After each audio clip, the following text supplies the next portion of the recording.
Unemployment case study report for Uganda.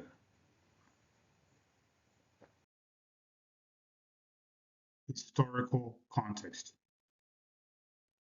Now, on paper, the unemployment rate in Uganda is very low compared to the reality on ground, and it stands at approximately 3 to 3.8% in the last 5 years.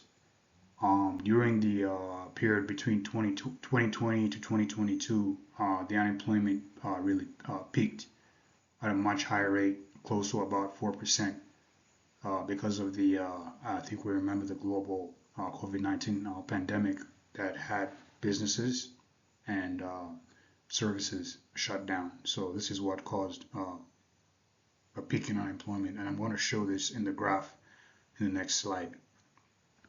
And then youth unemployment stands out really high. Youth, this is a category between 18 to 30 years old, and it's about 57% of youth that are not employed currently right now in Uganda. So this is the graph data from Statista on unemployment in Uganda in the last 5 years. So we're now in 2025. So the data is as of 2024 because we haven't yet finished 2025. So this goes back to about 2019. If you look at the graph, you can see that around 2019 unemployment stood at about 3%, and then it peaked, like I said in the previous slide, around 2020 to 2021. When you look at the 2021 rate, it was at about 3.7 to 3.8%, and then it again dips in 2022, and it's slowly climbing back up again in 2023.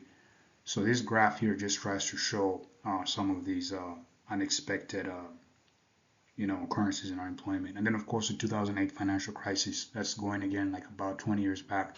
You can again see that there's an increase in unemployment. That's when we had the global economic recession. Types of unemployment in Uganda. So from the text, we have cyclical unemployment, structural unemployment, and seasonal unemployment. So cyclical unemployment is closely tied to the business cycle with the boom and bust cycles. So this is like the case of the global economic recession and what happened with businesses. They were not able to hire because they did not have money to pay workers. And then when the economy is doing well, a lot of businesses are going to hire people to come and work for them because they actually have capital coming in. So they need people to help them provide services to customers. And then you have structural unemployment, which occurs because individuals lack the market required skills desired by employers. Especially now that we're in the digital age, you have a lot of graduates that are coming out of college and they're not competent with certain IT-based skills that a lot of employers are now looking for. So someone might be a graduate on paper, but the actual skill set that is required in the job market is lacking. So this goes back to the educational sector and how we need to reform our education sector and change our curriculum and syllabus to encourage students and teachers to prepare the upcoming students for the modern world that we're now living in. Things are not the same. A lot of things changed after the COVID-19 pandemic, and things are continuing to change. And the nature of the jobs that we have right now and the nature of the jobs that we're going to have 20 years from now is going to be different. So if we do not prepare our graduates to understand and realize the realities on the ground, it's going to be hard for them to find gainful actual employment. And this is the reason that's why you have a lot of college graduates, people that actually went to university. They finished their courses, they graduated, but you find them working in the informal sector, not because they're stupid or because they're dumb or because they don't have the paperwork, but because they just can't find work.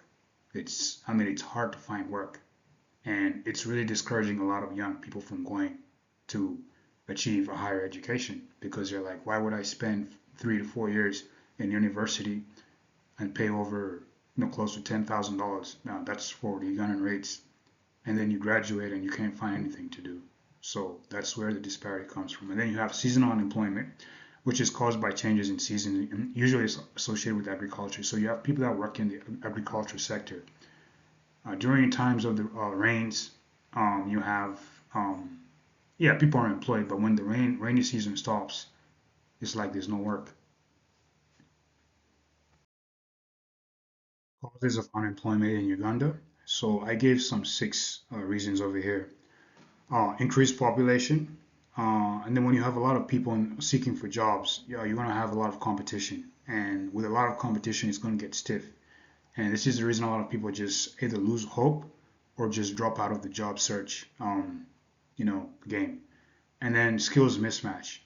So you have graduates that are coming out of college and their degrees don't match the skill sets that employers are looking for.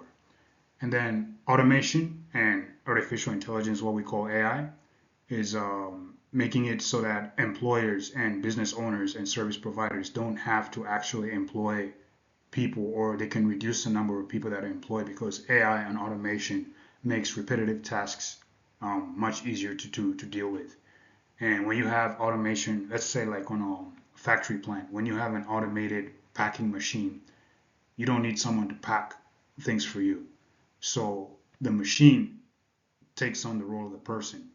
And when you have, it's business, you're trying to reduce your costs. So any business owner would want to have automation together with human personnel because it is much easier to run a business when you know that your costs are going to be reduced long term. Yes, the initial investment, upfront cost of investing in machinery and automation is really high, but long term, it reduces on a business owner's cost of actually, their wage bill.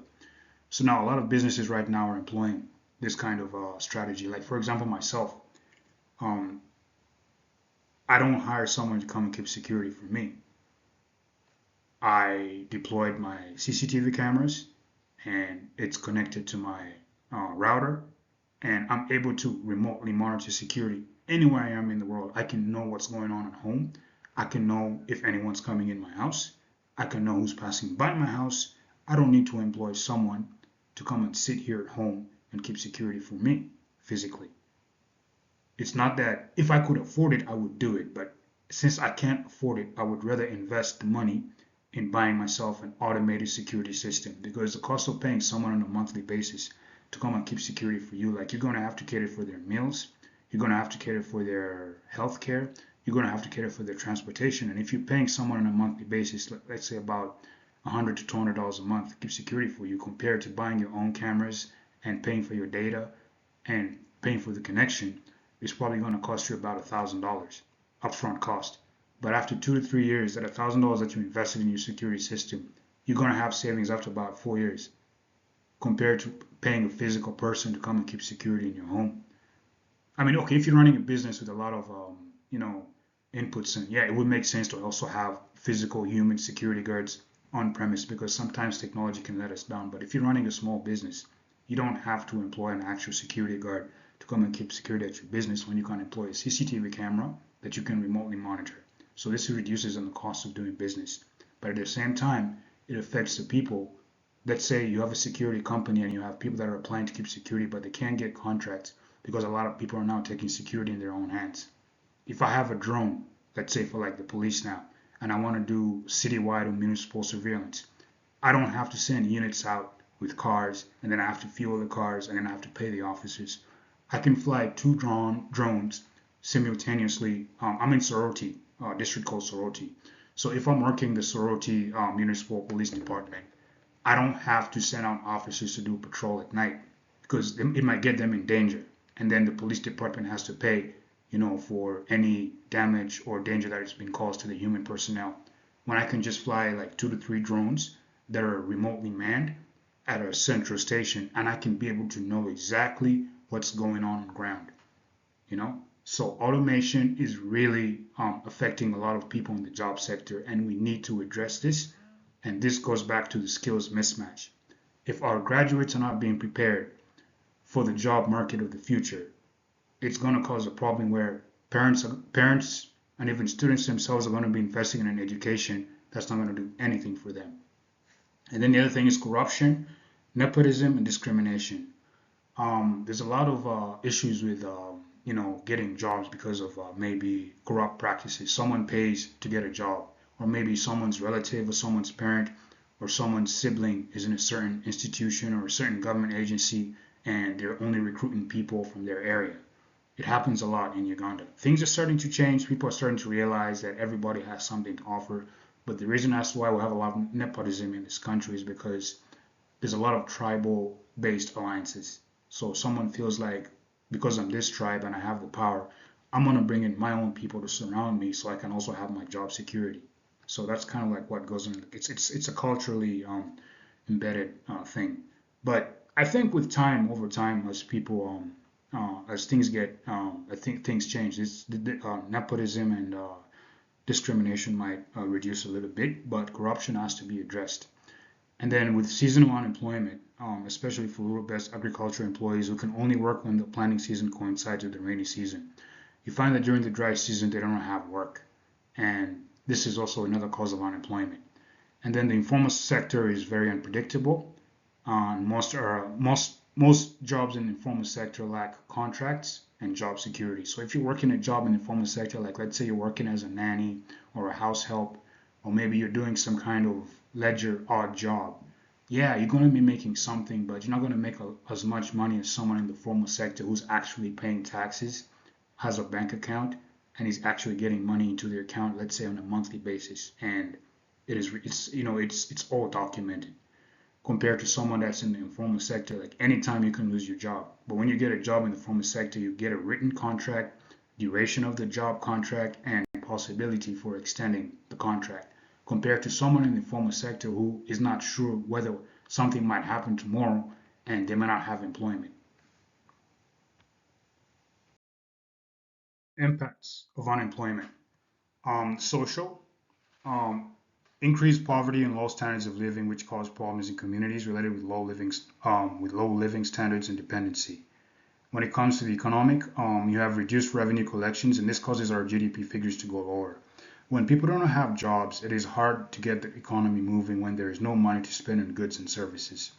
And then you also have the psychological aspect of it, which states that lack of employment causes people to feel hopeless and excluded from the economy, which can cause health-related issues, especially for young men who have family. And if you're a young man, and also a woman too, but especially for the young males, if you have a wife and a kid, and you're maybe in the youth group, and maybe you don't have a job, or maybe you had a job but you're in the informal sector and there's no money coming in, it can really affect your status in society. Like, hey, I'm a man and I can't provide for my family. So that can cause a lot of problems. It can cause separation in marriages. It can cause relationships to break down. And this is all some of the negative impacts of unemployment in our country. Government policies. So the government of Uganda, together with the Ministry of Education and Sports, has stressed the need for more technical vocational training institutions to better equip youth for the job market and match them with skills. That's according to the First Lady, who happens to be the Minister of Education and Sports. That is Janet Kataha Museveni. And then you also have government developmental programs like OWC, which is Operation Wealth Creation, and the parish development model, which is currently being implemented in different parishes to improve livelihoods by creating self-employment instead of people actually leaving the villages to go to town to look for employment. What the government does is that they tell people, like especially in rural areas, to form groups, and then money is dispersed in form of a loan, and then you can do your business, and then depending on from the proceeds of sales, you can pay the money back to your local government. So the money is distributed in a parish model. So every parish gets a certain sum of money that has to be shared in the groups that are formed in that parish. So effectiveness of the programs that have been set to reduce unemployment. The TVET program is going to help educate youth and women on skills that are required by the market and have value for money. Um, you see, the thing with AI is that there's a lot of jobs that AI is going to take, but at the same time, there's a lot of things that AI cannot do. If I have a broken water pipe in my house, AI is not going to fix my water pipe. If I have a problem with my electrical, maybe I have a wiring issue or I have something that needs to get checked, AI is not going to do that for me. So if someone is trained as an electrical engineer or a plumber, the possibility of them getting a job compared to someone that has taken an MBA or someone that has taken an education course is going to be much higher than, because they actually know that these services are always going to be in demand. And then the PDM, which is the parish development model based on the 4-acre model of land, has worked with some folks who have access to land rights, but left out some who do not have land to farm and develop, especially women and the youth. Land issues and wrangles in Uganda are on the increase, especially with the increasing population, and unless we have a national-wide land reform, projects based on land will be hard to implement. So I think the government of Uganda has to have a nationwide based land reform system, which clearly states, titles the land, and actually lets people know who owns the land. Because you can be settled on land and you're not sure who the real owner is. And then you have a scenario where you put something down and you can't sell it because maybe the owner is going to say, you didn't pay me for my lease or you didn't pay me for my rent. So, especially even for the younger people and the women too, there needs to be what they call a transition, you know?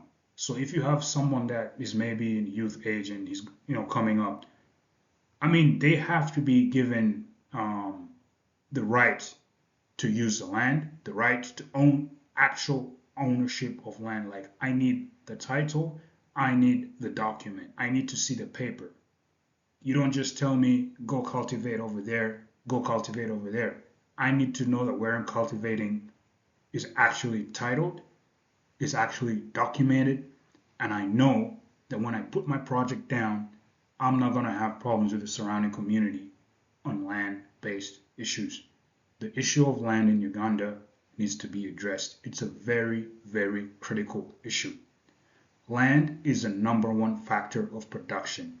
And as long as there's problems with land, there's going to be problems with production. And when you have problems with production, it's going to affect employment. Because when people cannot produce, they're not going to be able to make money. And when people cannot make money, they cannot employ people to come and help them make that money. So the issue of land, I'm really, really stressing it because it is a big problem in this country. It needs to be addressed. So these are some of the recommendations. So we have a table.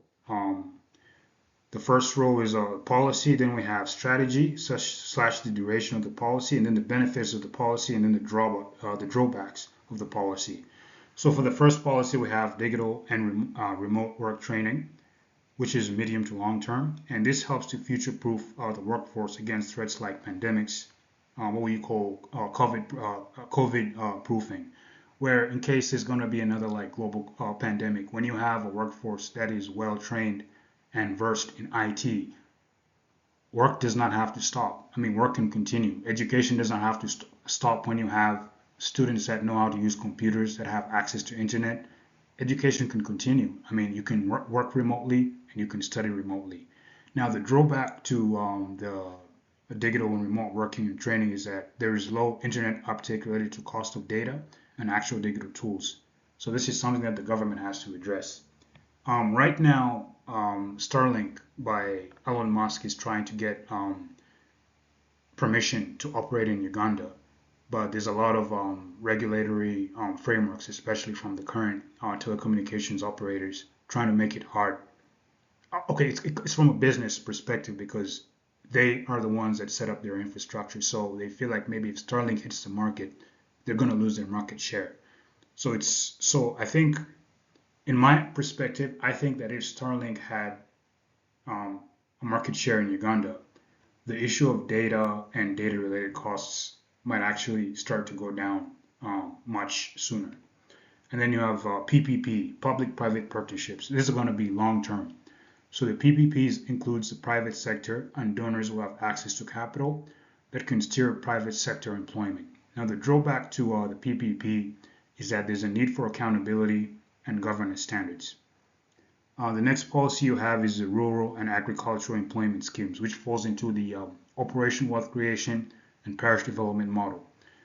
This is really, it's short term, and the benefits is that it reduces on the rural-urban migration while supporting local economies to thrive.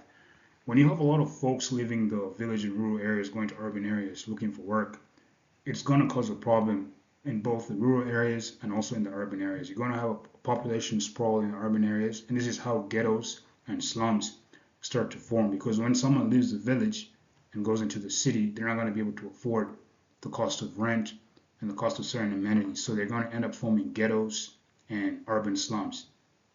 It's not the case for everyone that lives the village, because there's some people that live the village who actually have their own resources and financing, and they're actually able to live in the city.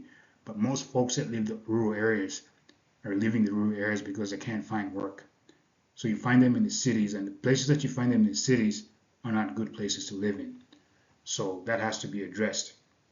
And then the drawback to this is that regions differ in terms of need, and it might discriminate regions which are hard to reach. So if you have a place where maybe there's lack of roads, there's lack of a lot of implements, it's going to be hard for the government to reach such places. And you have youth-based startups is the next policy. This is short term. The benefit of the youth-based startup is that it helps to steer entrepreneurship and innovation. And the drawback is that it has a very high failure rate. So a lot of people start something and then they don't finish it, either due to lack of funding or maybe lack of motivation, especially for the youth. It's a very common occurrence. And then the last one is expanding and improving technical education. This is a strategy that is long to medium term, I would say, and it helps to align educational achievement with required job market skills. The drawback is that there is need for reforms in the education sector. Competence-based learning, real-world skills, not just crime work and memorizing. You actually have to learn things that are going to help you in the real world, and that's something that we need to implement in our education system. And I think this is the end of the presentation. References.